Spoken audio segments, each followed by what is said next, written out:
The Adoptership Program is a program that's been existing in 2006 in Cyprus and continuing onwards. And what it does is it helps to increase the awareness of and the appreciation for the maritime world. And I specifically try to focus our efforts on the awareness of and the appreciation for seafarers. And Cyprus, the program runs around the school year. The programs that we've created here in India, the Philippines, and the Pacific only run for about 10 weeks. But before we start the program, we give the children a test and a survey. And that test is about something in the curriculum that particular teacher has to teach in that 10-week period, sprinkled in with some information about the maritime world. And then the survey was put together in collaboration with 5 different countries that were helping us build it, the Adoptership Survey, so that we can actually look at the position they are in terms of their awareness and appreciation for maritime before the program starts. Years ago, I was chair of the Intermanager Shipping KPI program. And one of the things that drilled into my head, if you want to know if you've done anything well and increase something, you've got to be able to measure it. Before you can measure it, you have to define it. So we have defined some parameters about maritime awareness. And these are given now to 10 to 12-year-old children, grades 4 to 6. And since that has been very successful in San Pedro, we're now expanding into the junior and senior high schools in January, which will be another 22,000. So that will be 36,000 children just in San Pedro. So we try to do things where we can actually look at statistical data, and the teachers look at it as a teaching tool. So they see where the geography or whatever subject it is before they start, and then the same test 10 weeks afterwards, and they can see it. So we've got data and reports showing the academic benefits, and we in the shipping maritime world get our benefits for seeing the increase in awareness of and appreciation in the maritime world.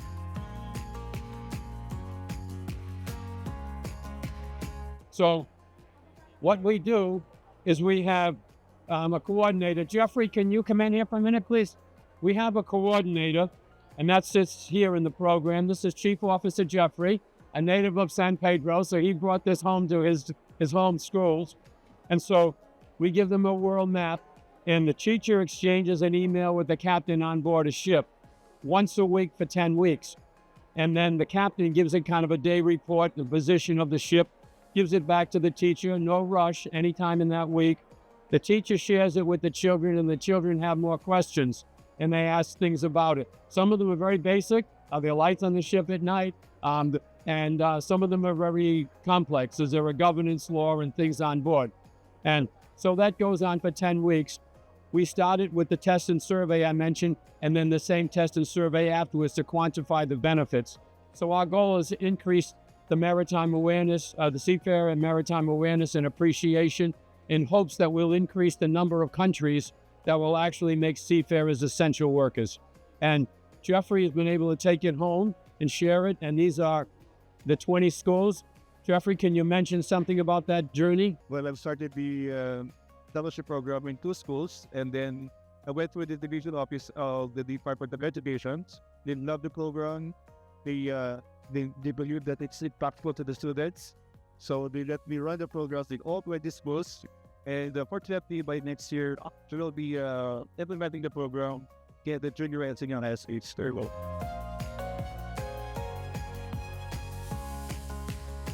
Well, we have spoken to Marina about it. They've seen what we've done, and they've been very generous in their comments with it. And I won't be able to fund it for the entire country, but we've invited them to come in with us, especially when we do the junior and senior high schools, so they can guide us in terms of what type of maritime information they want to go in the 7, 8, 9, 10, 11, 12 grades. And so we're hoping that will happen at the end. And what I promised them is that we will go through and create a formula. So there's an organization called the Gold Foundation, and that's an acronym for Greg Oker Leadership Development. Greg Oker is the man who created AMASOP and also the Maritime Academy of Asia Pacific. This is his daughter doing this and many other programs for the families of the seafarers and the seafarers themselves. So we give Gold Foundation the monies. They would distribute that to pay his salaries and by maps and other things for the children. So we're hoping that when we finish this and have that formula at the end of this school year, we can give that to Marina, and they can look at, maybe they'll do it in other parts of Laguna, Iloilo, Cebu, some of the seafarer hotspots in the country.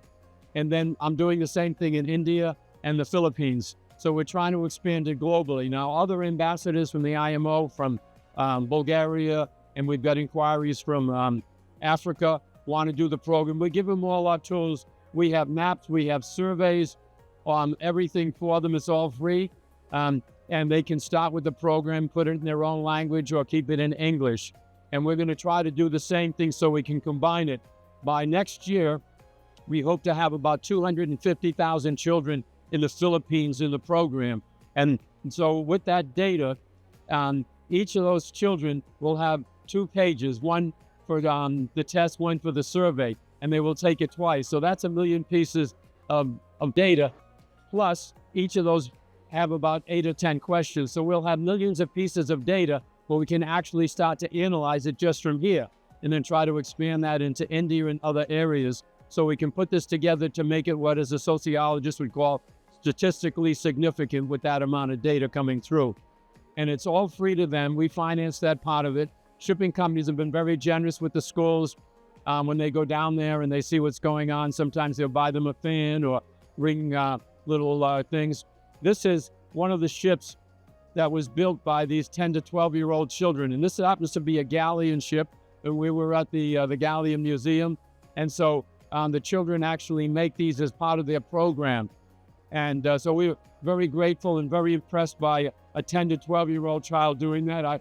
I'm sorry, I would be stressed to try to do this. And that they have to do it in school, so it's not home with the parents. So we really enjoy that part of it. And the shipping companies become partners with these children at that age of 10 to 12. And now, just starting in January, we're going to start to be able to follow them all the way through to high school. And the superintendent wanted to build a maritime stream inside. So I had asked some friends, could we actually have something about simulation? So Admiral Santos, who is president of MOP, is going to bring a portable simulator down a couple of times. And Chief Engineer Giovanni, from the head of Hartman, has created an informal simulator program we can bring to the children to actually show them some simulation on maritime.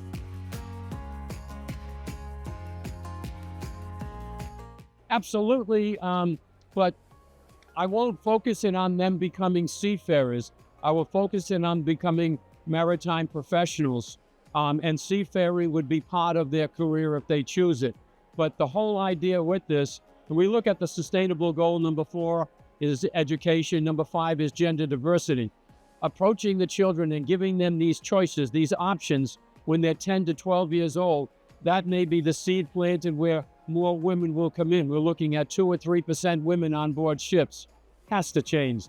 No industry, even ours, can reach a sustainable potential on one gender.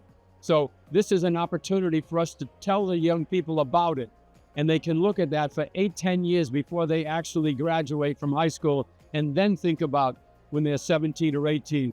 I've worked with this shipping company, or I've seen them for 8 years. They're nice people. I'd like to be part of that community, because they really start to form bonds. It's amazing. We have this, which shows the 10 companies that participated in that. And each of these has a video of the actual shipping companies and some of the things they've done with it.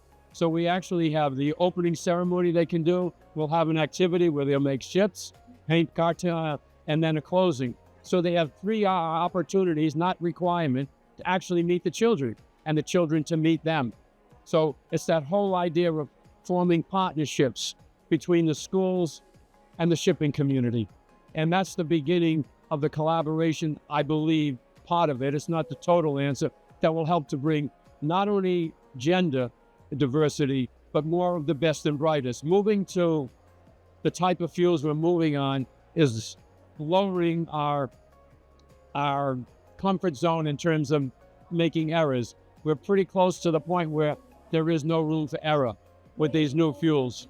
So this is one of the things we're looking at, investing now, so we come to 2030, 35, and 2050, the children will be on board and they'll be able to take these things, more of the best and brightest.